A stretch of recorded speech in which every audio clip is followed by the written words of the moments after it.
নমস্কার, কেমন আছেন বন্ধুরা? সমৃদ্ধির খুলসুটি ঘরকন্যার আরেকটি ছোট্ট ব্লগে সবাইকে স্বাগত জানাই। সকাল সকাল প্রিয় বন্ধুদেরকে সুপ্রভাত জানিয়ে আমার ছোট্ট ব্লগটি শুরু করছি। আজকের ব্লগে দেখাবো মনসা পুজোর রাতে আমরা কি অরন্ধন করলাম। তো সম্পূর্ণ ভিডিওটি দেখতে থাকো বন্ধুরা। এই যে দেখো, কত কিছু রান্না বান্না করে ফেলেছি। হ্যাঁ, এখন বাজে রাত 2টো, আর 2টোর মধ্যে আমি সব রান্না বান্না কমপ্লিট করেছি। আর সব কিছু নিজের হাতে একা আমি রান্না বান্না করেছি। ছোট্ট ছোট্ট বাচ্চাদেরকে সঙ্গীতের পাপা সামলাচ্ছিল। তো চলো বন্ধুরা, কিভাবে রান্না বান্না করলাম সম্পূর্ণ ভিডিওটি দেখাই। এই যে সকাল সকাল কত যে তাজা তাজা সবজি দেখছো তো। হ্যাঁ, এই তাজা সবজি আমি সব কিছু দেশে থেকে নিয়ে যাব। হ্যাঁ, আমি এসেছি আমার বাপের বাড়িতে কিছুদিন আগে, আর বাপের বাড়িতে এসেছিলাম পুজোর জামা কাপড় দিতে। আর সেই জন্য ওখান থেকে আমি এবছর সবজি নিয়ে বাড়িতে যাব। তো চলো সকাল সকাল গাছের টাটকা তাজা সবজি সব কিছু নিয়ে নিচ্ছি প্যাক করে। হ্যাঁ, আজ যে অরন্ধন, আর অরন্ধনের রান্নাবান্না হবে সন্ধেবেলায়, তাই সবজিগুলোকে সব কিছু গুছিয়ে গুছিয়ে তুলে নিচ্ছিলাম। এখানে কত সবজি আছে দেখো। এখানে পুঁই শাক, কুমড়ো, ঢ্যাঁড়স, বেগুন, পেঁপে, চিচিঙ্গা, কাটোয়ার ডাঁটা সব কিছু নিয়ে চলে এসেছি। আর এই যে আমাদের গাড়ি দাঁড় করিয়ে আমরা ডায়মন্ড হারবারে নেমে পড়েছি, একটু নদীর পাড়ে। হ্যাঁ, এখান থেকে আমরা একটু মাছ কিনবো। হ্যাঁ, অরন্ধনের দিনে ইলিশ মাছ কিনবো না বন্ধুরা? তো দেখো, নদীর পাড়ে কত তাজা তাজা বড় বড় পদ্মার ইলিশ বিক্রি হচ্ছে। এই যে দেখো, দামও আছে 1300, 1200, 1100, 900, 800। তো কোনটা নিতে চাও বন্ধুরা? পছন্দ মতো নিতে পারো। আমি তো আমার পছন্দ মতো এখান থেকে ইলিশ মাছ নেওয়ার জন্য এসেছি। আর ডায়মন্ড হারবারের পদ্মার ইলিশ খেতে খুবই ভালো লাগে। তো বন্ধুরা, যারা যারা ইলিশ মাছ কিনতে চাও তারা একবার হলেও ডায়মন্ড হারবার থেকে পদ্মার ইলিশ নিতে পারো।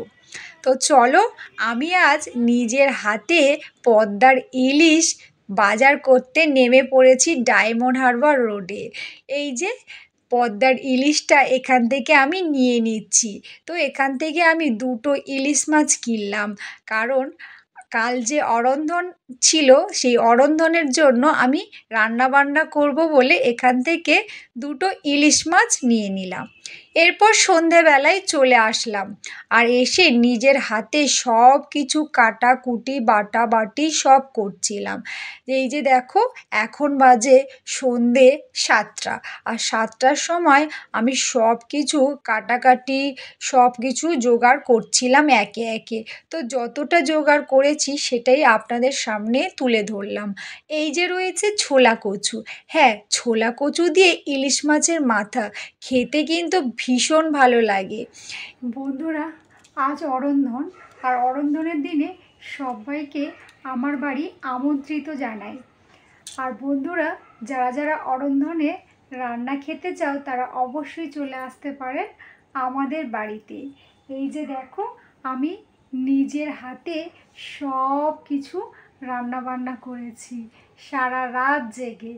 তো বন্ধুরা, সবাই কিন্তু চলে আসবে।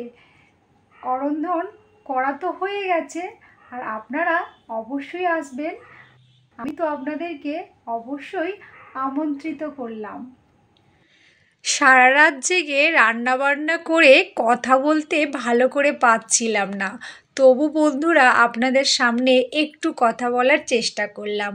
এই যে আমাদের অরন্ধনের রান্নাবান্না কমপ্লিট হয়ে গেছে। এই যে দেখো, এখানে পান্তা ভাত রয়েছে, তারপরে রয়েছে পায়েস রয়েছে, আর তারপরে আরও অনেক কিছু আছে। এখানে আছে মানে কচু শাক, আর এটা আছে পিঠে, আর আরও কি আছে দেখায়, এটা আছে কুমড়ো ঘ্যাট। হ্যাঁ, তো এখানে রয়েছে পান্তা ভাত, আর এখানে দুটো গামলাতে পান্তা ভাত, আর এখানে রয়েছে নানা রকমের ভাজা, আলু ভাজা, কলা ভাজা, চিচিঙ্গা ভাজা, ঢ্যাঁড়স ভাজা, বেগুন ভাজা, চিংড়ি ভাজা, মাছ ভাজা, পটল ভাজা। এইগুলো আমি সব নিজের হাতে অরন্ধন করেছি। তো বন্ধুরা, এটা আমি আমার নিজ সাধ্য মতো রান্নাবান্না করেছি মা মনসার পুজো দেওয়ার জন্য। তো কেমন হয়েছে আমার এই রান্নাবান্না সেটা অবশ্যই কমেন্ট করে জানাবেন। ভালো লাগলে একটি লাইক, শেয়ার, কমেন্ট এবং সাবস্ক্রাইব করতে একদমই ভুলবেন না। যারা নতুন নতুন আমার পেজটিকে ফলো করছেন তারা অবশ্যই আমার চ্যানেলটিকে সাবস্ক্রাইব করে নিন।